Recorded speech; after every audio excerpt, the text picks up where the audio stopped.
আপনাদের সবাইকে স্বাধীনতা দিবসের প্রাক্কালে আমি বিশ্বের সর্ববৃহৎ রাজনৈতিক দল ভারতীয় জনতা পার্টির পক্ষ থেকে এবং আমাদের সকলের পক্ষ থেকে জাতীয়তাবাদী দেশপ্রেমিক অভিনন্দন জানাই।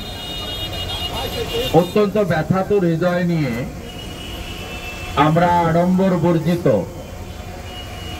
এই কর্মসূচিতে সামিল হয়েছি ভারত মাতাকে বন্দন করার জন্য। আপনারা সবাই জানেন যে গোটা পশ্চিমবঙ্গ এবং ভারতবর্ষ জুড়ে একটা শোকের পরিবেশ তৈরি হয়েছে। কারো বোন, কারো কন্যা, কারো দিদি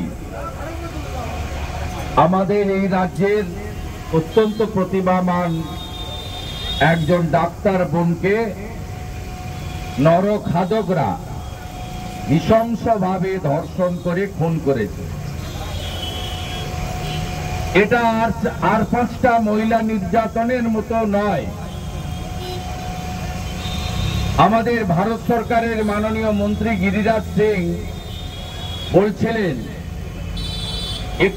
এটি হলো সরকারি ধর্ষণ। রক্ষক যদি ভক্ষক হয় যাওয়ার আর কোনো জায়গা থাকে না। তাই আমরা ভারত মাতাকে যেমন আরতি করলাম, পুষ্পার্ঘ দিলাম, তেমনি মোমবাতি প্রজ্বলিত করে আমাদের বোনের বিদেয়ী আত্মার অমরত্ব প্রার্থনা করলাম। আমরা কেউ ভারতকে পিতা বলি না, ভারত মাতা বলি। আমরা মাতৃশক্তি, নারী শক্তিকে শক্তি স্বরূপা রূপে পূজা করি।